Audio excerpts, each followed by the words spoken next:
Assalamu alaikum wa rahmatullahi wa barakatuh. As many people who know me from online, that I have for many years a website called islamfinest.space. And I have used this website to keep up with my Islamic studies, which also includes Arabic language. So this particular website has been used for me to translate many things to keep up with the Arabic language and the Islamic studies. I have written on my site one of the misconceptions that Western Muslims have about the Arabic language. And I have written many articles about this particular topic, the approaches of learning Arabic, which is misunderstood by Western Muslims. Um, some of the myths that they have about Arabic language and misunderstandings they have, which prevents them from learning the language. From these writings, I have written about how learning al-ajrumiyya will not make you um, fluent in Arabic because the book al-ajrumiyya is only a muqaddam fi nahu, is only an introduction into Arabic grammar. And I have written about other missteps and misapproaches of learning Arabic in the West that prevents Muslims in the West from learning the Arabic language. I have been in many debates with people on Facebook, across Facebook. Some say, "Ya Abul Bara, anta la ta'rif Arabiya," or "Abu Bara, you don't know Arabic, and you have this mispronunciation, or you have this and you have that." But I have this website of mine what I've been translating for over 10 years. And I have spent time in Egypt learning Arabic language, and I have studied different books, different curriculum for many years with different teachers who specialize in Arabic language, and I have studied also with different sheikh. It's very crucial for a student of knowledge to know the Arabic language. And why I want to talk about this particular topic, because there are always this um, advertisement for learning Arabic that I find they target Western Muslims where they use some of the wrong thinking patterns that Western Muslims have about learning Arabic, and they try to use it to target them to study on their schools, whether it's an online institution, so on and so forth, or it's a particular curriculum or a particular course. And some of them try to say you can master Arabic in 6 months, which is not true. You will never master Arabic language in 6 months. Arabic language is very difficult language. You cannot master it in 6 months. You could learn some concepts within 6 months. You could learn some conversation within 6 months. You could learn some introductory things about Arabic grammar in 6 months, but you definitely can't learn or master Arabic in 6 months. Um, most Arab speakers learn, master the language, who has mastery over Arabic language, not from their life studies, but from reaching the levels of studying Arabic in the university from a master or PhD level.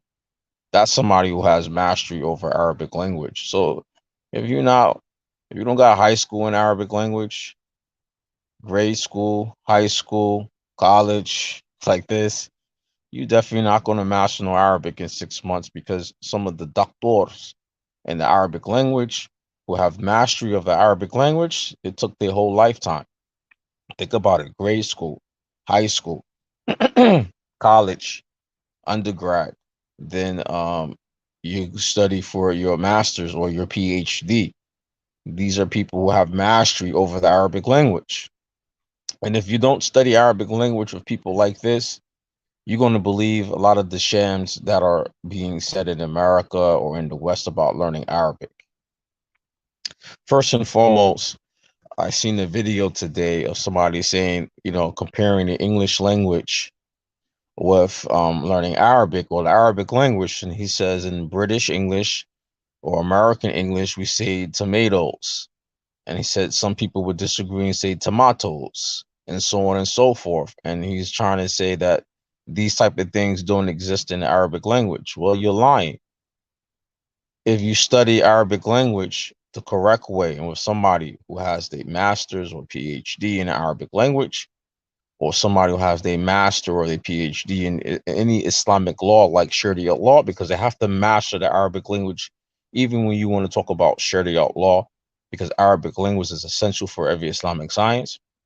If you talk to them, they will let you know there is ikhtilaf in Arabic language. If you talk to a Quran teacher who's doctor or have ijaza for different qira, he's going to tell you there is ikhtilaf in the Arabic language.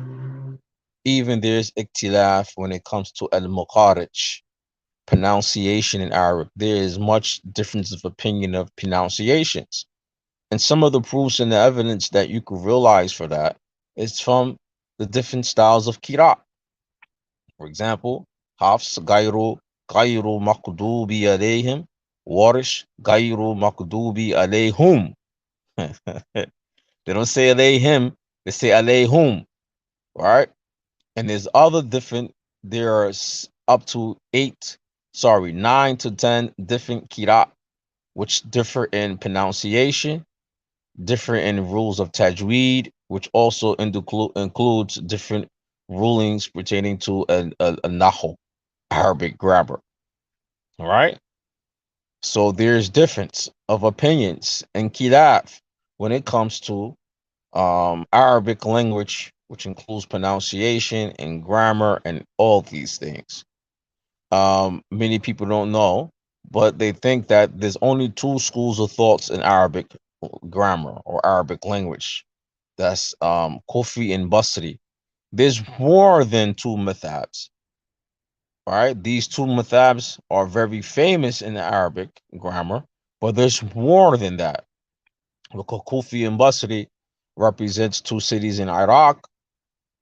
Classical Iraq was a place of Islamic knowledge, but the ikhtilaf and the different qira, the ikhtilaf and the difference of opinion in Arabic language and grammar doesn't start from Kufi and Basri.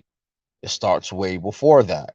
It starts from the different tribes of the Arabs, the different classical tribes of the Arab that came from Yemen, Jazira Arabiya, the Arabian Peninsula, and they have different kirat. What we know as Hafs is basically from the kirat al-Hafs, for example, we understand that that is from the Qurayshi dialect, right? From the tribe of Quraysh, the tribe of the Prophet sallallahu alaihi wasallam, from his tribe, that particular dialect, that particular kirat. And we know that the Quran was revealed in different kirat that represents different of the Arab tribes, usage of the Arabic language.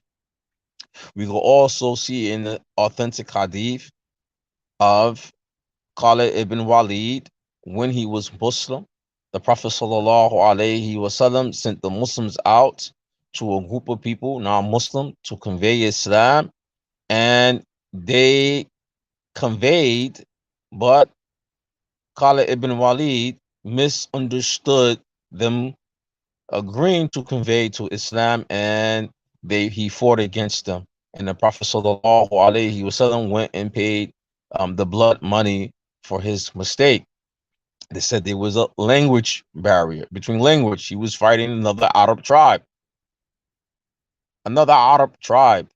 which means that when he said he didn't understand or didn't get conveyed that they accepted the deen, there was a misunderstanding. It could be an point from luga, because the Arabs have different tribes and they have different usage of the Arabic language.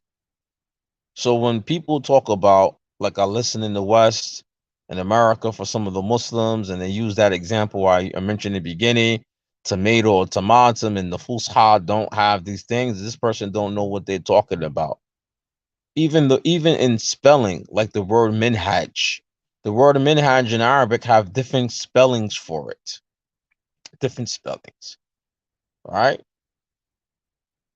Even the ra in Arabic for pronunciation, they have different ways to pronounce it. Some of the Arabs roll the ra, some of the Arabs don't. Even in Qira, even in different styles of reading Quran, they don't roll it. In some Qira, they roll it, right? The rolling ra. So when people talk about uh, uh, uh, um, Arabic language or Fusha, there's different opinions when it comes to Fusha, the classical Arabic. There are different opinions, just like there's different Qira. And, you're not going to master no Arabic in those 6 months. I'm sorry. You're not going to master Arabic language in 6 months. You're not going to master these things in a couple of months online. But it's good that you start something for with a goal with learning Arabic, either to understand the Book of Allah, Kitabillahi wa Sunnat Nabi sallallahu alayhi wasallam, from wanting to read some of the classical writings and the classical works and be able to understand the Quran and understand certain hadith, things like this. But these things are not going to be happen overnight, and you need to be consistent and have a strong teacher. I very much recommend Muslims who want to learn Arabic language that you meet up with people who have background in the Arabic language, meaning people who are specialized in teaching Arabic, who has degrees in them. Because there are a lot of the misunderstanding of the Western Muslims do come from other Western Muslims who didn't study Arabic language properly. Right?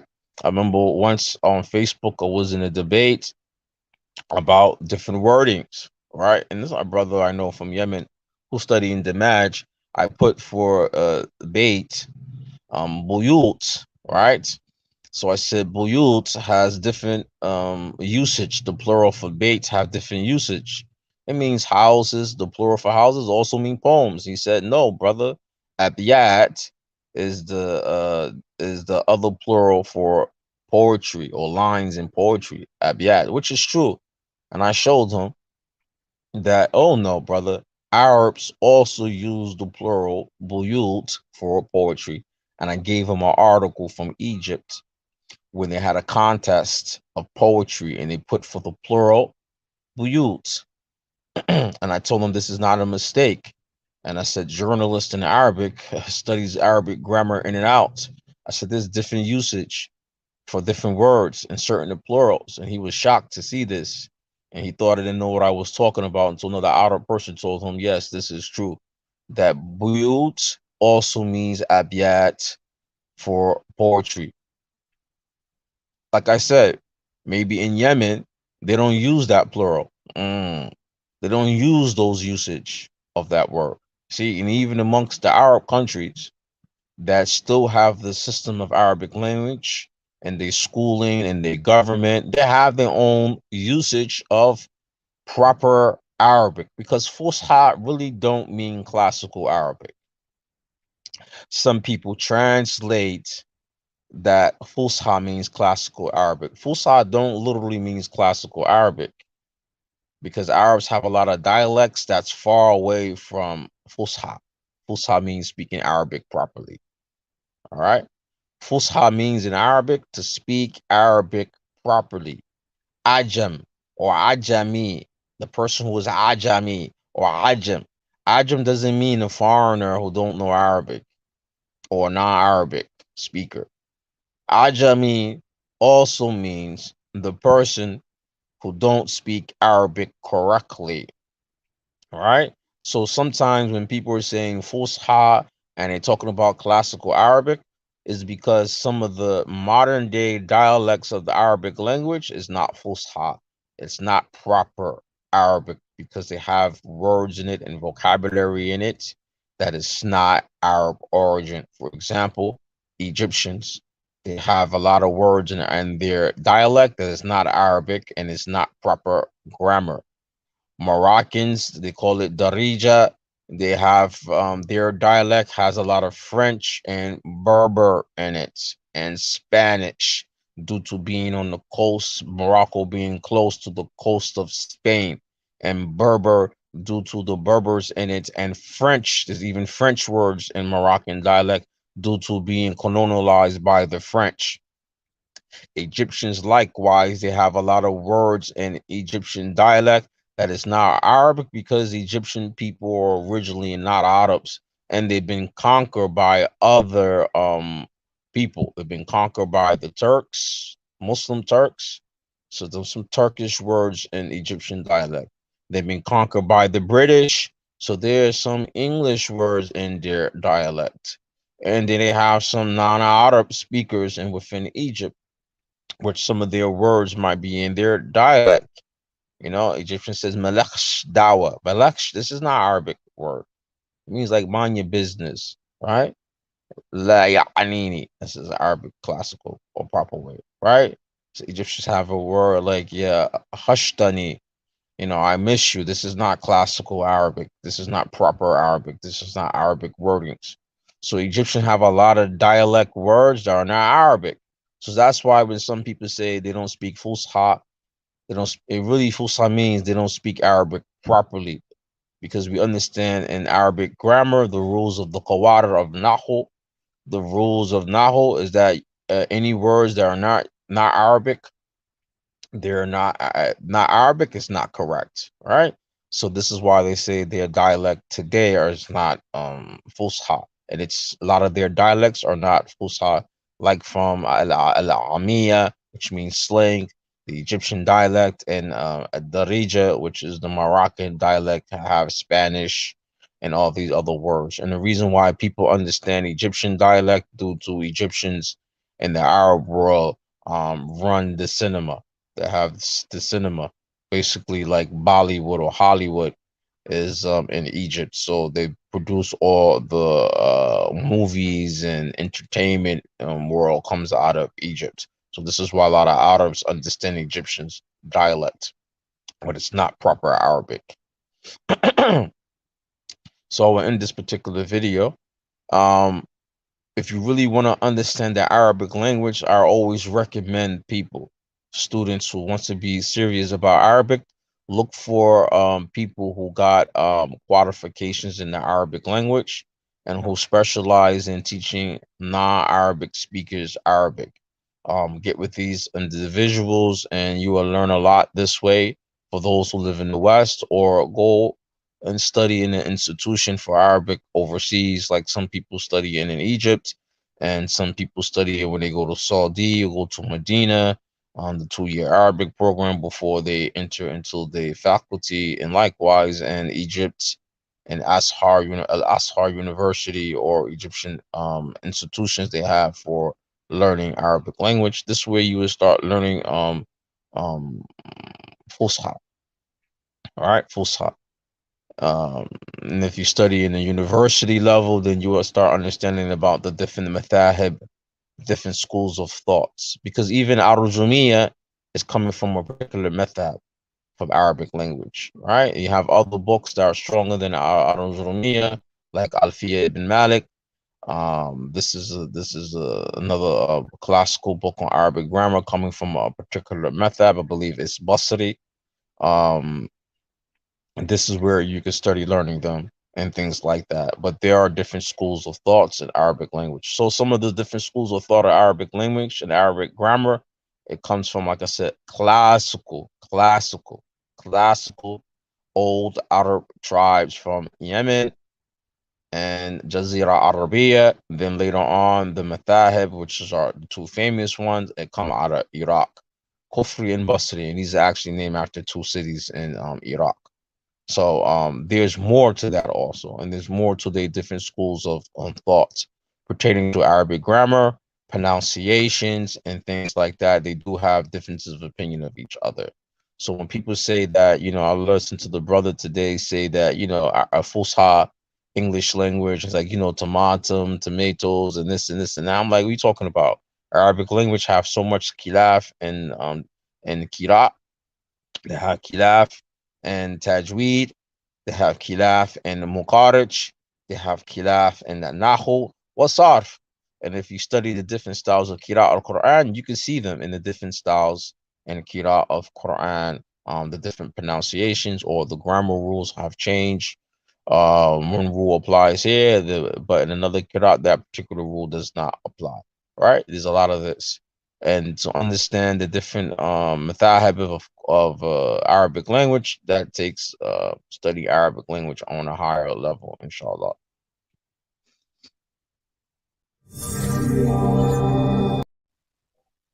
My name is Abu Bara. I am the founder of Black American Muslim Opinions. We are just getting started.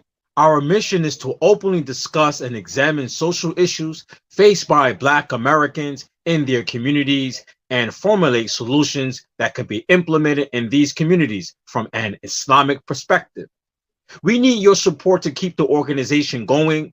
Your donations will help us do the work necessary to help Black people overcome their social and economic challenges. Visit our website and learn more about what we do.